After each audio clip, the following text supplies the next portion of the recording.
Halo teman-teman, apa kabar?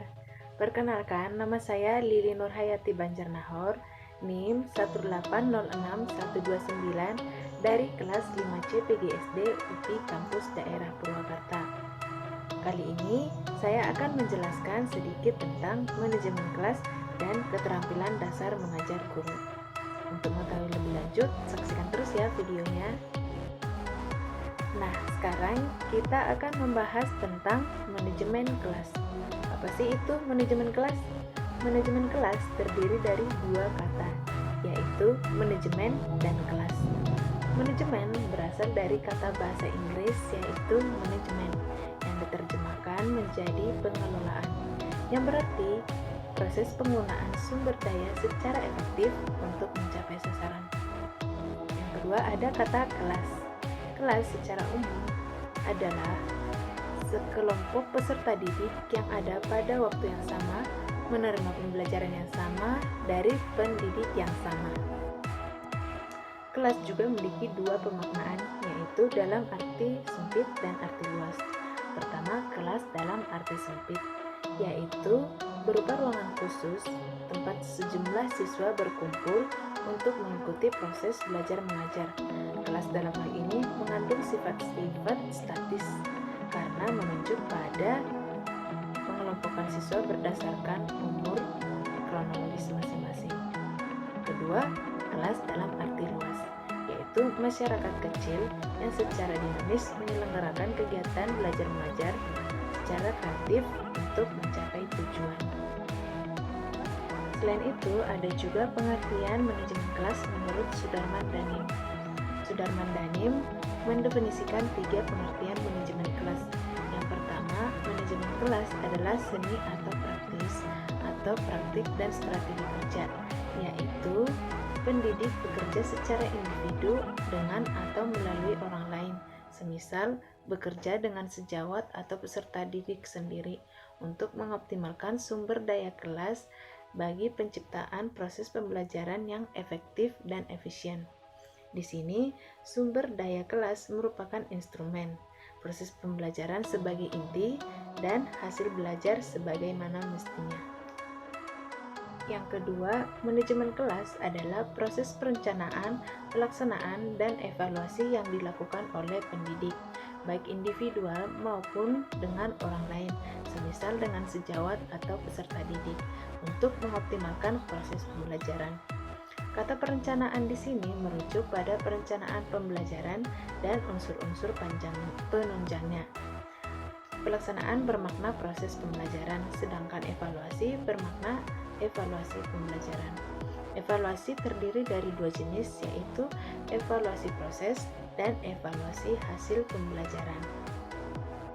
Yang ketiga, manajemen kelas adalah proses perencanaan, pengorganisasian, penggerakan, dan pengawasan yang dilakukan oleh pendidik, baik secara individual maupun melalui orang lain, semisal sejawat atau peserta didik, untuk mencapai tujuan pembelajaran yang efektif dan efisien, dengan cara memanfaatkan segala sumber daya yang ada.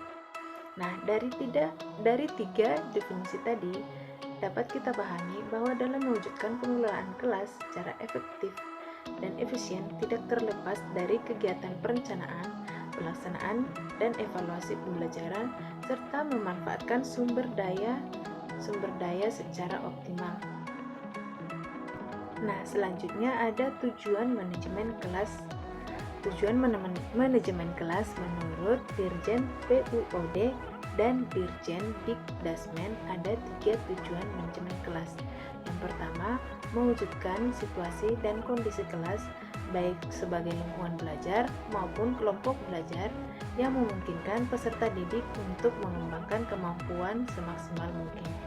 Yang kedua, menghilangkan berbagai hambatan yang dapat menghalangi terjadinya interaksi pembelajaran, menyediakan dan mengatur fasilitas serta perabot belajar yang mendukung dan memungkinkan siswa belajar sesuai dengan lingkungan sosial, emosional, dan intelektual siswa dalam kelas. Yang ketiga, membina dan membimbing siswa sesuai dengan latar belakang sosial, ekonomi, budaya, serta sifat-sifat individualnya. Nah, apabila tujuan manajemen kelas sudah tercapai atau berhasil, ada dua kemungkinan yang terjadi pada siswa yang dapat dijadikan sebagai indikator keberhasilan manajemen kelas tersebut. Yang pertama, sebuah manajemen kelas dapat dikatakan berhasil apabila sesudah itu siswa mampu bekerja dan belajar.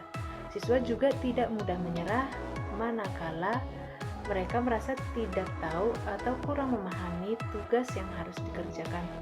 Setidaknya, siswa masih menunjukkan semangat dan gairahnya untuk terus mencoba dan belajar meski mereka menghadapi tantangan atau hambatan atau problem yang sulit sekalipun. Yang kedua, sebuah manajemen kelas dapat dikatakan berhasil apabila setiap siswa mampu untuk terus melakukan pekerjaan tanpa membuang-buang waktu dengan percuma. Artinya, setiap siswa akan bekerja secepatnya supaya ia segera dapat menyelesaikan tugas yang diberikan kepadanya.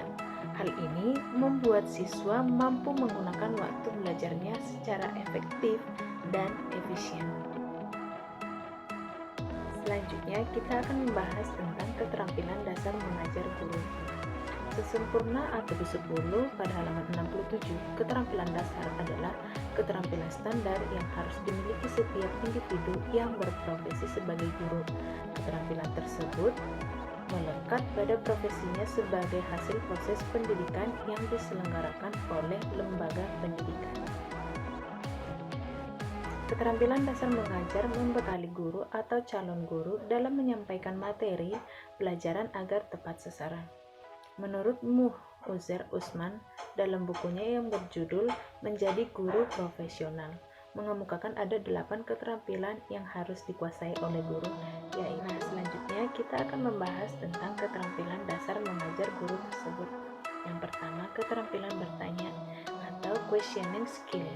Bertanya menurut Sun Haji 2009 pada halaman 110 adalah ucapan verbal yang meminta respon dari seseorang yang dikenal. Bertanya merupakan stimulus yang efektif yang mendorong kemampuan berpikir.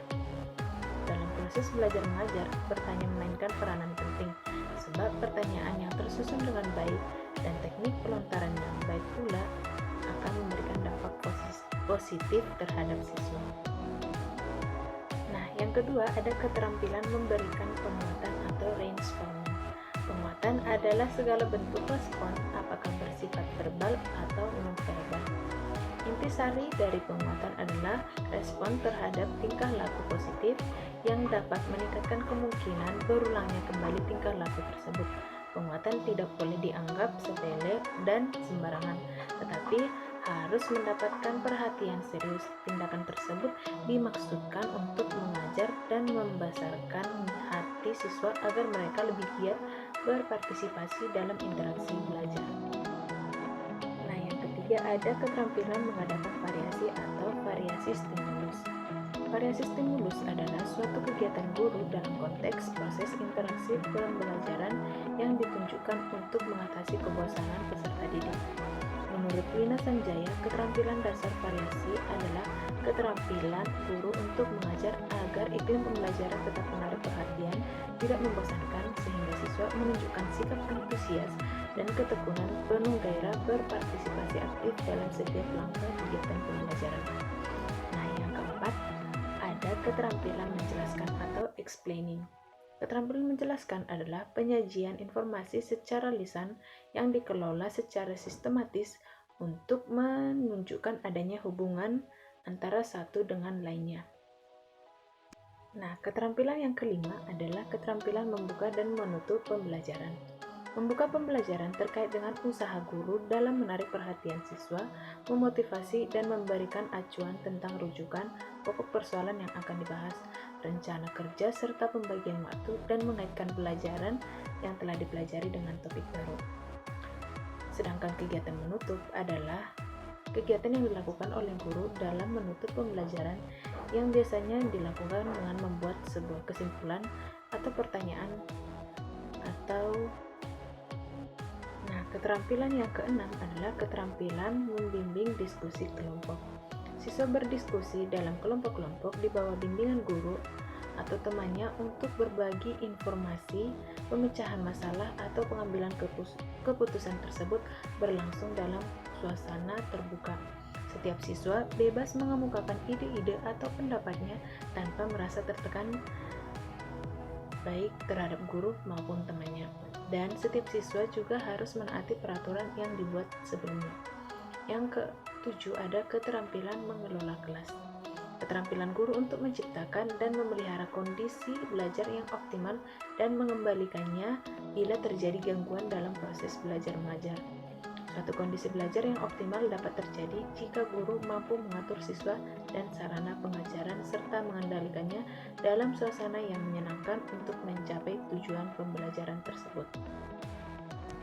Nah, keterampilan yang terakhir adalah keterampilan membimbing diskusi kelompok kecil. Diskusi kelompok kecil adalah peserta didik yang berdiskusi dalam kelompok kecil di bawah pembinaan guru. Di sini guru berperan atau sangat berperan dalam membimbing diskusi kelompok tersebut. Nah, sekian sedikit penjelasan tentang manajemen kelas dan keterampilan dasar mengajar guru. Saya harap video yang saya sediakan bisa berguna dan bermanfaat untuk kita semua. Sekian dan terima kasih. Sampai jumpa.